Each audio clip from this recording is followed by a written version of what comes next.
Hey you guys, and welcome to your miracle garden. This is gardening made easy for beginners. Today I'll be showing you how to build a fenced in garden bed using leftover wood laying around your house. You guys, these are very simple steps. First, I started by removing all the nails from the wood. But if yours doesn't have any nails, then you can skip this step.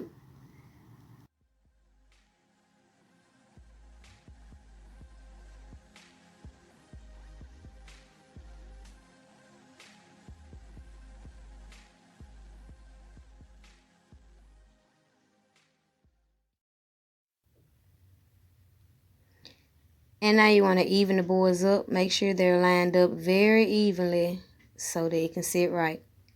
And if you need help, you can always ask someone for a little help. Then it's time to screw them in. Make sure you have it really tight and sturdy. You might want to add 2 screws at least, or 3. But you don't want to have just one. Make sure you have at least 2.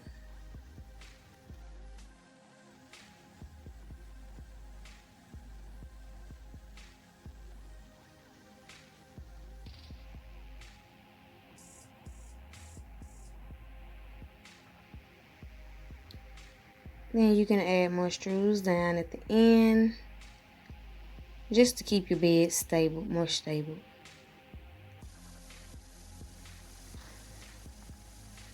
Alright, and then you want to tack it down so that it can stay sturdy down there. Make sure you add more than 1 screw.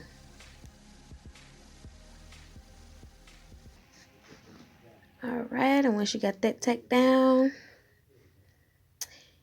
it's time to look on the outsides of it. You see a lot of uneven, unlevel ground. So, you see that wobbly? You see it? We're going to fix that. We're going to fix it. So, basically, what you want to do, you see it shaking right there? We're going to add something in there for that. You can use leftover cut pieces of 2x4 to strew to the base of the garden bed to help make it more stable. Get that button down. Once you know where you want it at, it's time to get the screws out.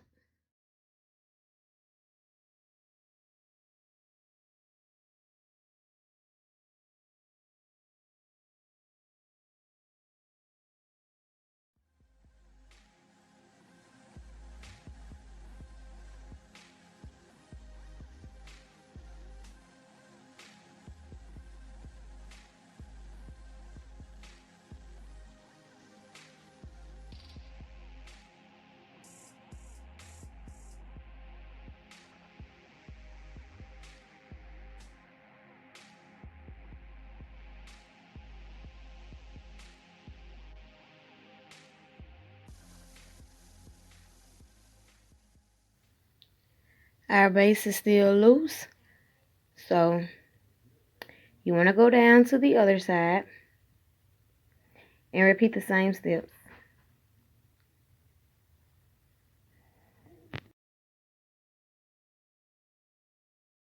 You can strew those to the base of the garden bed.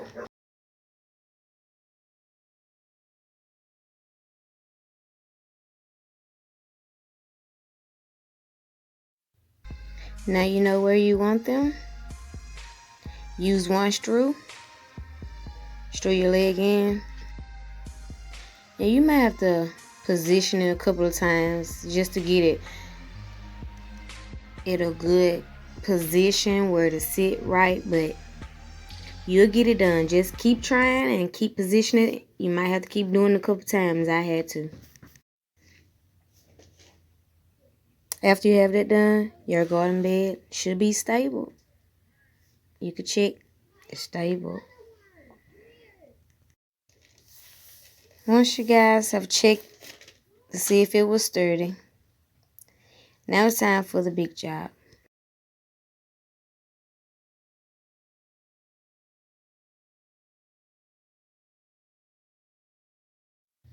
Okay, you guys, now it's time to start digging.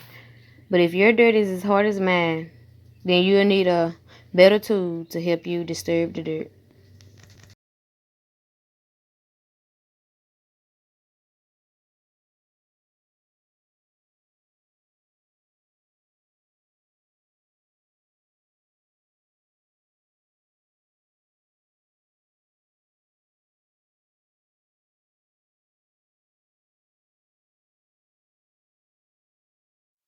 So now you want to start loosening up your dirt since you have the right equipment. You want to remove any weeds, any sticks, anything that is harmful to plants or your garden.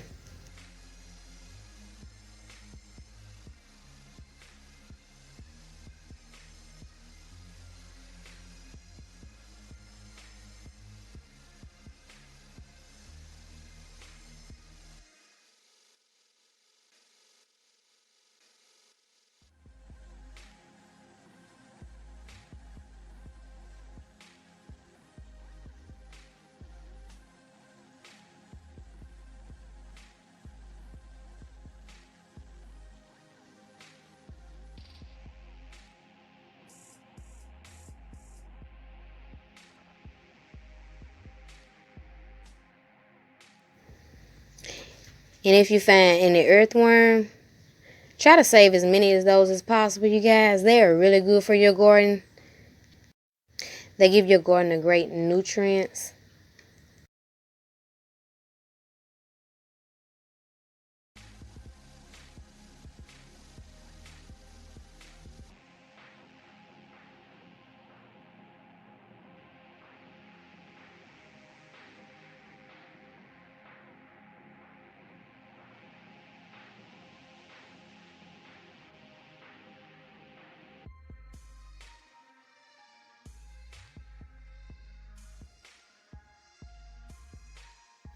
You guys, sometimes digging, you can find all type of things like paper, glass, and any type of thing. Make sure you get all that out, you guys, because it's very harmful to the plants. And it can also stop their growth. So make sure you get that out. Make sure you get everything that you need to get out of your garden. Make sure you get it all out.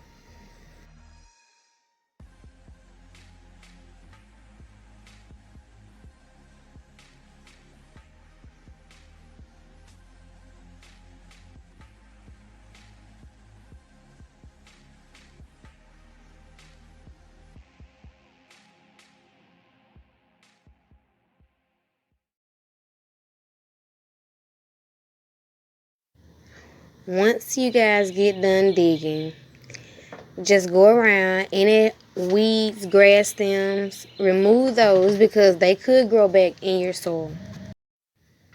And you will want to continue this throughout the whole garden bed. Just go through, taking out any excess sticks, weeds, anything.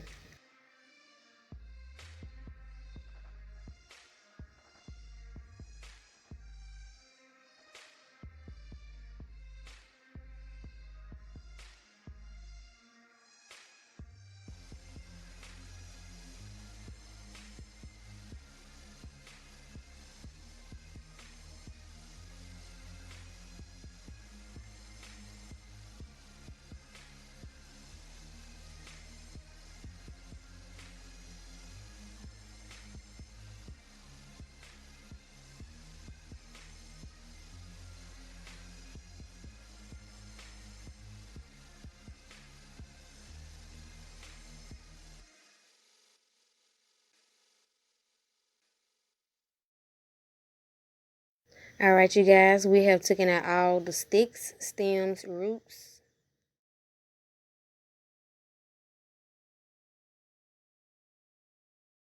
There was a lot of sticks and roots, so make sure you take your time and take out all weeds, stems.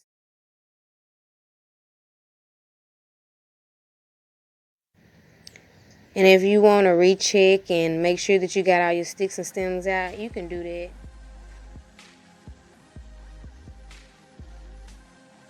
So that there is nothing that can grow inside of your garden from the bottom.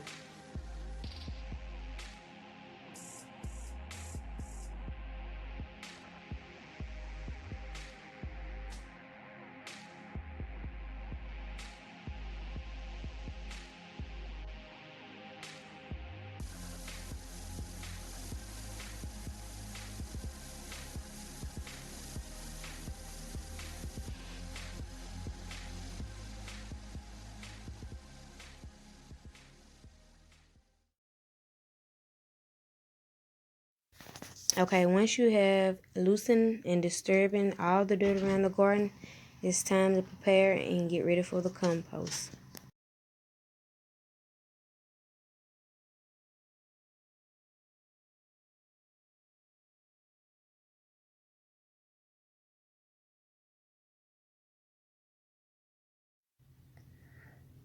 Okay, you want to use your compost. It's time to pour your compost. I'm using 100% organic compost. You can get this at your local Lowe's store. And you want to take it and just spread it throughout your garden. I only use one bag because I have some topsoil that I will be putting out.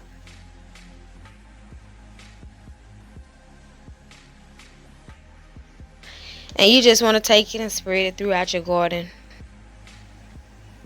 You want to continue to do this throughout the whole garden. And after you spread it out, you can also mix it with the earth and pack it down. And there you have it. And once you mix the 100% compost, it's time to pour the topsoil. And you want to spread it throughout your garden as you did with your compost. And with the topsoil, I only use 3 bags. You can use as many as you need, it depending on the side of your garden. And you want to take your topsoil and you want to spread it out, mix it in with the compost, and you want to do this throughout your whole garden.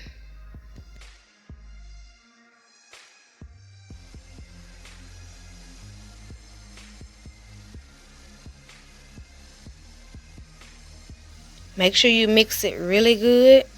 They mix well together. I love the two.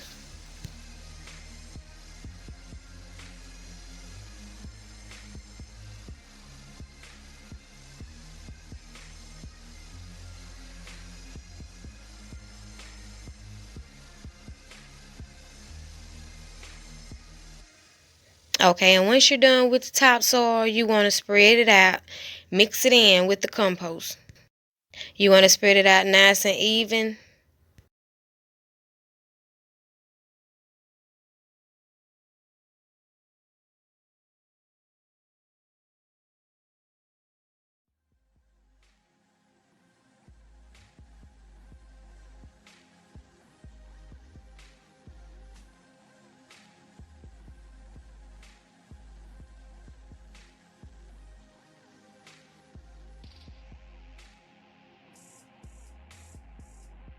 You want to pat it down really good.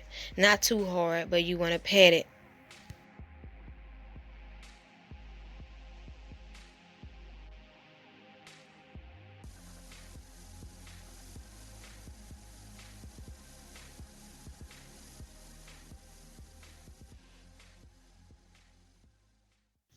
Okay, you guys, and now it's time to pour your fertilizers. You want to pour it throughout your garden. You can get this fertilizer from your local Lowe's store as well. And you don't want to sprinkle too much. Just sprinkle some on top. Mix it in with the compost and your soil.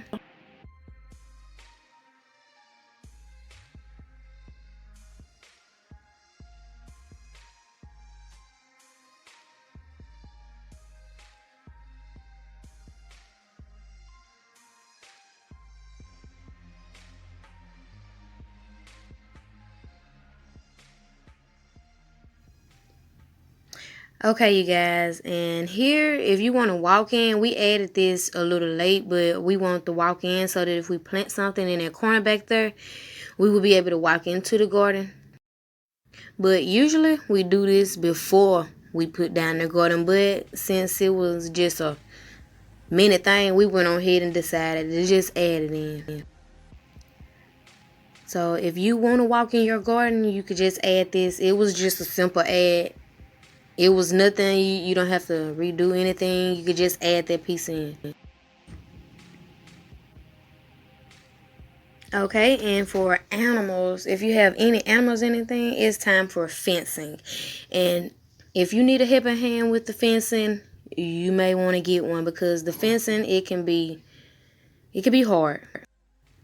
It like to fight back. So if you want to get a helping hand, you can do that. You can just add a nail at the end just so it'll stay held up on that part down there. But once you get the fencing together and get it going, you want to pull it as tight as you want it. And once you get it tight as you want it, you don't have to use any staples for this. I'm showing you can use small pieces of wood that's left over, cut pieces. You can put it on the bottom of it.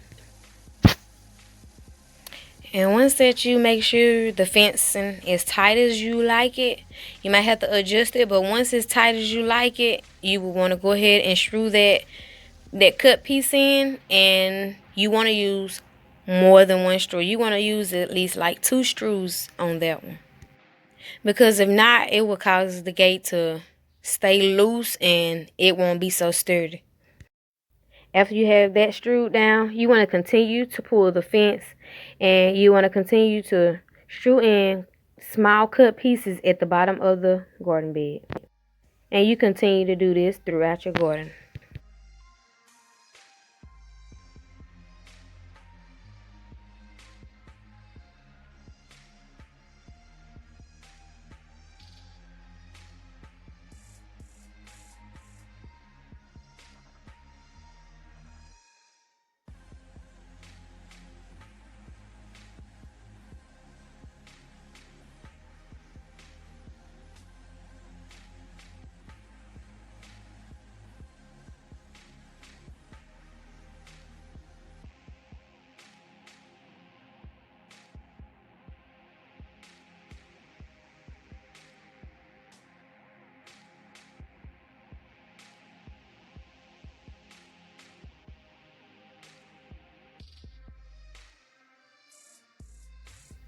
Once you have enough fencing, you can cut the remaining pieces off.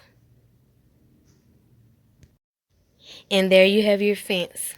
And if you want, we added a small door to get to the water hose, the water latch.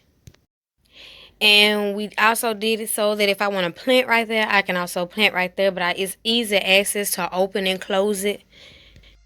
It was just a small cage door that was left over in the yard. And if you want to be creative, you can add on your own designs or however. We just did that for our likings. But it was easy to add, and you just cut around the fencing, measure it out, cut around the fencing as much as you need so that you're able to reach in and out of the gate.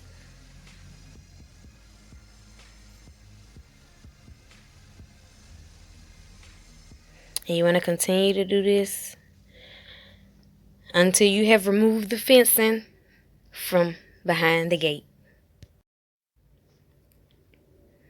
And there you have just a small door. Simple and easy, you guys, a small door. But you guys, you really don't have to do this, but we chose to do this because it was what we wanted to do.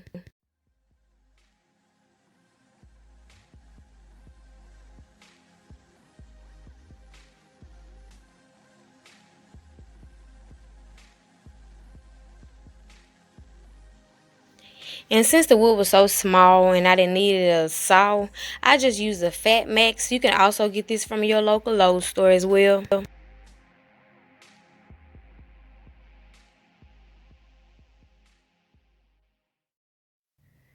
And once you have cut the 2 pieces, you want to put one behind the fence, and you want to place one in front of the fence. And you want to line them up together. And once you have it positioned the way you like, you will want to screw those in. You do not need staples. And once you have that in, you will want to go and do this throughout your garden. In any area that needs the poles, you can add the poles. Just to give it more stable. It helps it out, you guys, so that it won't be sagging and dragging in the front. So it really helps the top. It helps support the top of the fence just as well as the bottom. We only needed one because we added our small door. But if you want to continue to do it throughout where it's needed in your garden, you can do that as well. And it helps support the top so that it won't be leaning and dragging over. And now you have your garden bed using 2x4s. And you have your walk-in area, and it's sturdy, so you won't have to worry about is it safe. It's once you walk on it, it's good. And I also have more, but I haven't done them yet. But I have this one on the side over here. I just love it, you guys. I did this one. This one I have did at the end of April. I started it at the end of April. Okay, as you can see, it's very easy to make your own fenced-in garden bed with scrap wood laying around your house. This video is not for pros. It's only for beginners. I'm a newly beginner myself, and it's very exciting to grow and have a garden. So this is for beginners. If you're really trying to make your own garden at home, this is the place to be. So stay tuned, because we will be showing you how to transplant plants later. And thank you for tuning in to your miracle garden.